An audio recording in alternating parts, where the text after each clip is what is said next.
Um vento gélido sopra com fúria. A chuva castiga os vidros da janela com violência. Lá dentro, uma figura solitária se encolhe perto das brasas quase apagadas da lareira. Perdido em seus pensamentos, atormentado por memórias e pela dor. Este é o mundo de Edgar Allan Poe, o mestre do macabro. E este é o palco de uma de suas obras mais memoráveis, O Corvo. Um poema que tem fascinado leitores por mais de um século, com suas imagens evocativas e sua exploração dos cantos mais obscuros da psique humana. Juntem-se a mim, Benedict Cumberbatch, nesta jornada pelas profundezas do desespero e o poder evocativo da memória.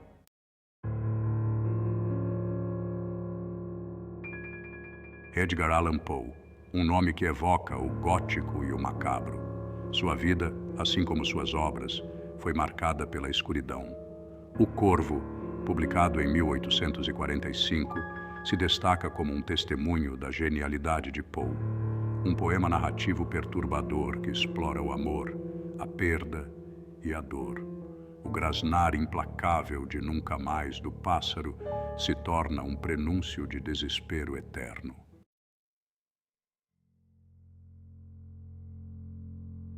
Era uma noite fria e escura.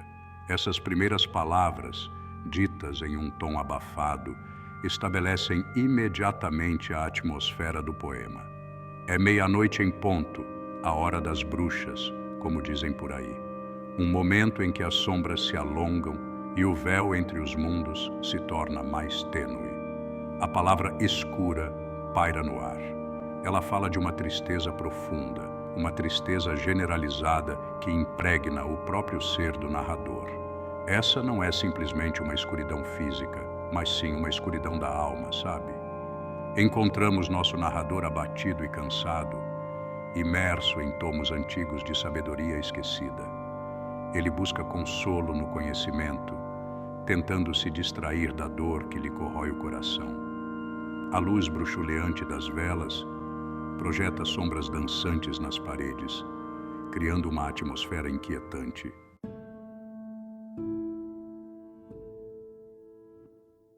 Enquanto cochilava, quase dormindo, o cansaço pesa sobre o narrador, sua mente nublada pela dor e exaustão.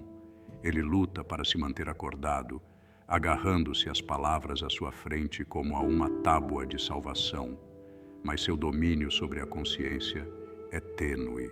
O ato de ler, normalmente uma fonte de consolo e escape, tornou-se uma tarefa árdua.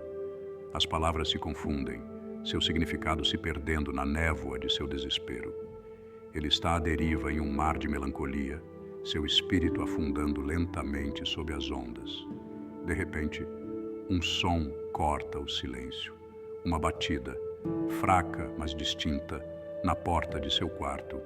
O narrador se levanta de supetão, seu coração batendo forte no peito. O som inesperado quebra a quietude, despertando-o de seu torpor melancólico.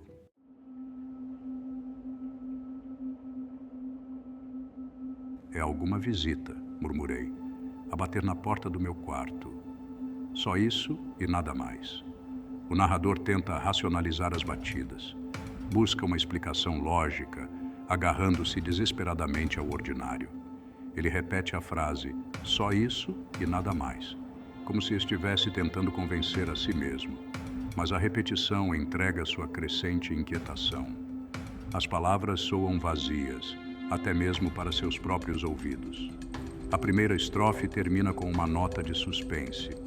A tentativa do narrador de minimizar as batidas como se fossem simplesmente uma visita não convence. Ficamos com uma sensação de presságio, uma pergunta persistente. O que espreita atrás da porta do quarto?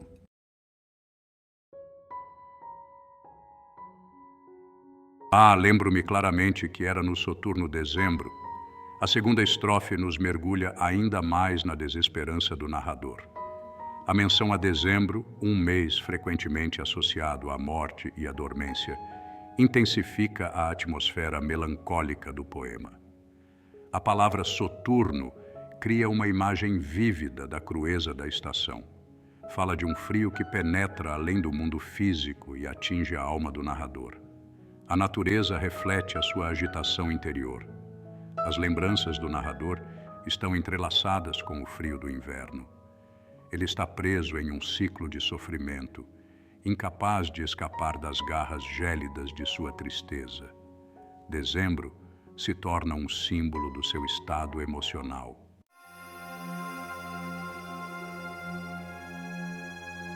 As brasas, assim como a esperança do narrador, se esvaem no nada. Sua luz bruxuleante projeta formas fantasmagóricas no chão, confundindo a linha entre o real e o imaginário. O passado assombra o presente. Essas imagens espectrais servem como um lembrete constante do que o narrador perdeu. São manifestações palpáveis de sua dor, atormentando-o com sua presença etérea. Almejava com fervor o amanhã. Em vão tentei encontrar em meus livros um alívio para a dor pela perda de Leonor. O narrador anseia por um respiro, um momento de paz na dor implacável de sua perda. Ele busca consolo nas páginas de seus livros, mas é em vão.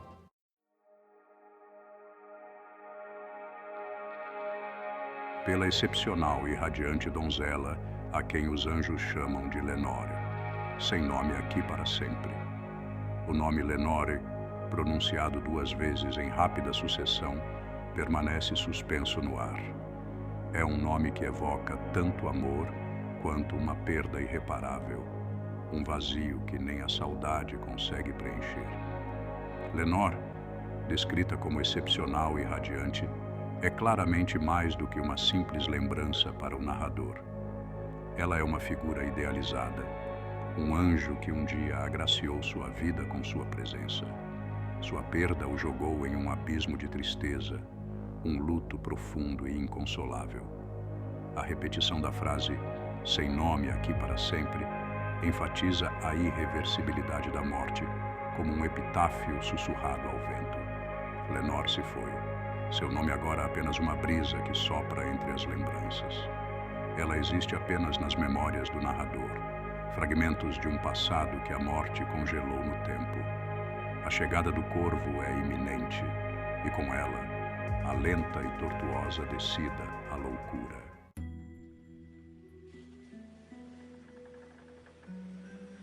E o sedoso, triste e incerto sussurro a cada cortina roxa.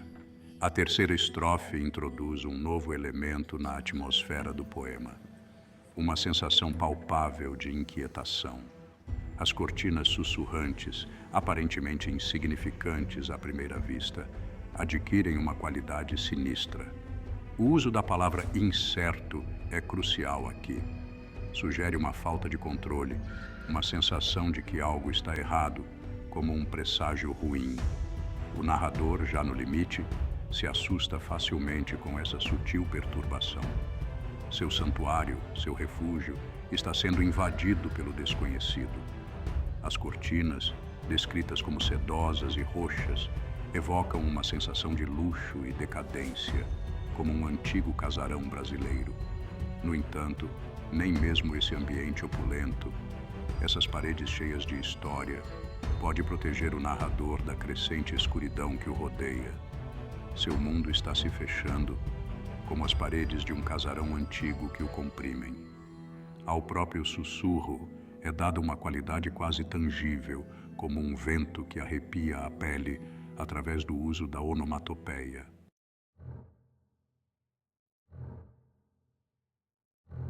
Uma onda de excitação me dominou, e logo em seguida, uma torrente de terrores fantásticos, como nunca antes havia experimentado.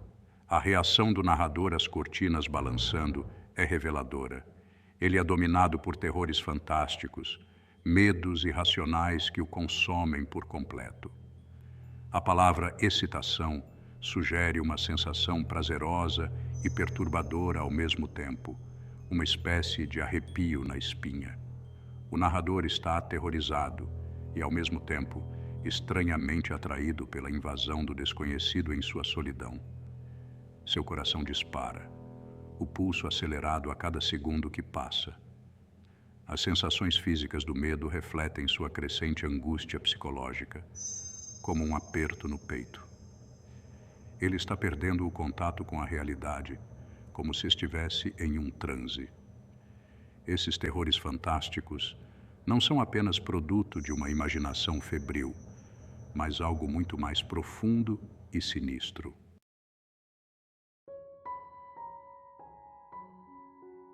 Então agora, para acalmar as batidas do meu coração, pus-me a repetir: é algum visitante pedindo entrada na porta do meu quarto. Algum visitante tardio pedindo entrada na porta do meu quarto. É isto e nada mais. Buscando desesperadamente recuperar o controle, o narrador recorre à repetição. Ele se agarra à explicação mundana, tentando se convencer de que as batidas são simplesmente de um visitante noturno. Mas a repetição revela a fragilidade da sua compostura. A frase "é isto e nada mais" se torna um mantra, uma tentativa desesperada de afastar a escuridão que se aproxima. Mas as palavras soam vazias, até mesmo para os seus próprios ouvidos. Ele não pode escapar da verdade. A terceira estrofe termina com uma nota de falsa tranquilidade. A tentativa do narrador de racionalizar a situação é pouco convincente.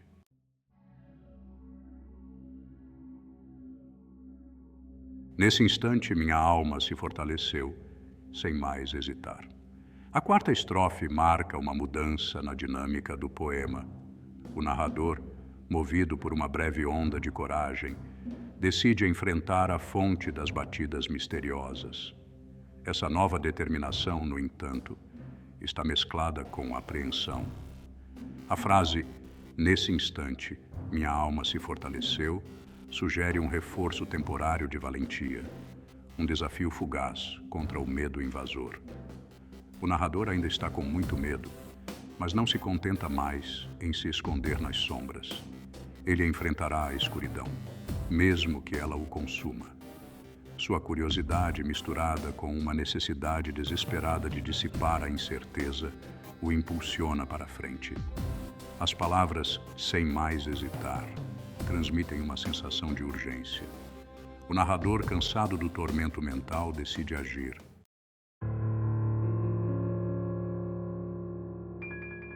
"Senhor", eu disse, ou "Senhora, imploro seu perdão." As palavras do narrador, dirigidas ao visitante invisível, são educadas e desesperadas ao mesmo tempo. Ele busca apaziguar, tentar argumentar com o que quer que esteja espreitando do outro lado da porta. Há um toque de absurdo em sua formalidade ao se dirigir à escuridão. Isso destaca a irracionalidade de seu medo, a forma como sua mente está vacilando à beira da loucura. Mas a verdade é que eu estava cochilando e você bateu tão suavemente, batendo na porta do meu quarto. O narrador oferece uma desculpa esfarrapada por sua resposta tardia. Ele tenta minimizar a situação, manter uma aparência de normalidade. A repetição das batidas enfatiza a suave persistência do som, um som que já se infiltrou na psique do narrador.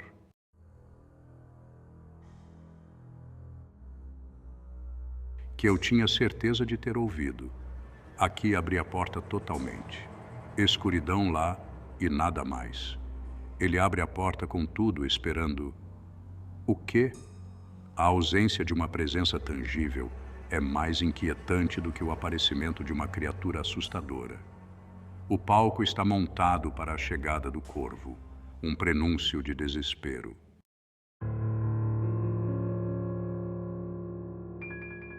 Olhando profundamente naquela escuridão, fiquei ali por um longo tempo pensando, temendo, duvidando, sonhando sonhos que nenhum mortal ousou sonhar antes. A quinta estrofe nos mergulha nas profundezas da mente do narrador. Ele encara o abismo do desconhecido, sua mente tomada por emoções conflitantes. A frase, olhando profundamente naquela escuridão, enfatiza a busca desesperada do narrador por respostas. Ele se sente compelido a entender a fonte da inquietação que permeia seu entorno mesmo quando isso o apavora. A escuridão, não mais confinada ao espaço atrás da porta, tornou-se uma presença onipresente. Ela se infiltra na mente do narrador, nublando seu julgamento e amplificando seus medos. A frase, duvidando, sonhando sonhos que nenhum mortal ousou sonhar antes, revela a descida do narrador a um reino além do racional.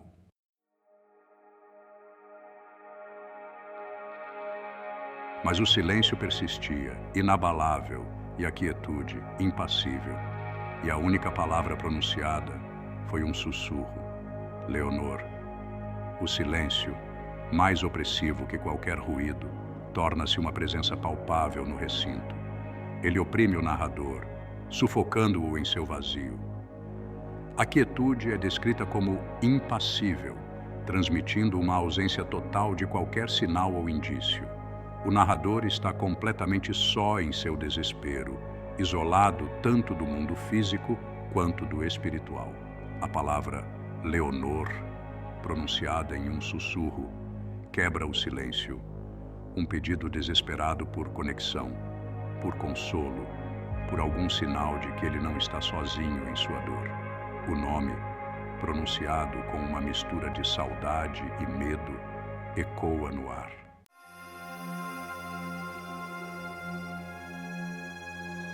Isso murmurei, e um eco murmurou de volta a palavra. Lenor, somente isso e nada mais. O eco, uma reverberação fantasmagórica de sua própria voz, não oferece consolo, apenas uma zombaria cruel de sua dor. A repetição de Lenor, desta vez por uma força invisível, adquire um caráter sinistro, quase como os sussurros de um conto do folclore brasileiro. É como se a própria escuridão estivesse brincando com o narrador, alimentando sua obsessão pela falecida, lembrando-o de histórias como a Yara, que atrai homens para a morte com sua voz. A frase "somente isso e nada mais", que ecoa as tentativas anteriores do narrador de racionalizar a situação, agora assume uma frieza definitiva, como o toque gélido do boitatá. Não há escapatória de sua dor, não há consolo no silêncio ressonante, apenas o eco de sua perda, como o canto melancólico do Irapuru na noite. A quinta estrofe termina com uma nota de total desolação, um sentimento familiar para aqueles que conhecem a tristeza profunda das canções de Tom Jobim. O eco de Lenor perdura no ar, um lembrete constante de sua perda e um presságio da loucura que o aguarda, tão assustador quanto as lendas do Saci Pererê. O corvo, criatura de trevas e mistério, simboliza a obra de Poe. Sua presença representa a descida do narrador à loucura e a uma dor inevitável. A expressão da ave, nunca mais, ecoa a perda e o desespero do narrador. Cada repetição aprofunda seu desespero, empurrando-o ainda mais para o abismo. A sombra do corvo representa a escuridão onipresente em sua vida.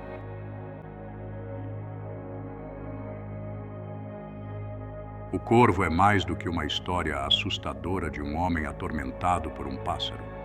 É uma profunda exploração da dor, da perda e da fragilidade da psique humana. O uso magistral da linguagem, das imagens e do simbolismo de Poe eleva o poema. A descida do narrador à loucura é ao mesmo tempo trágica e familiar. É um homem consumido pela própria dor, incapaz de escapar das lembranças que o atormentam. Sua dor é palpável, seu desespero ecoa através dos séculos. Os temas do poema, como o isolamento, o desespero e a busca por significado, ressoam entre os leitores de hoje. O Corvo é uma obra-prima atemporal que fala dos cantos mais escuros do coração humano. A influência de Edgar Allan Poe na literatura e na cultura popular é inegável. Suas imagens evocativas e sua exploração do macabro cativam os leitores até hoje, séculos depois.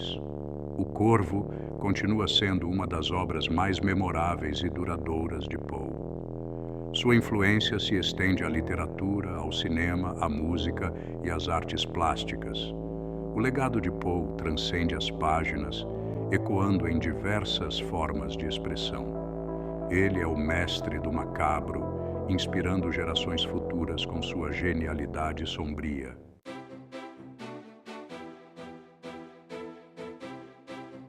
Dá um joinha, se inscreve no canal, compartilha com a galera.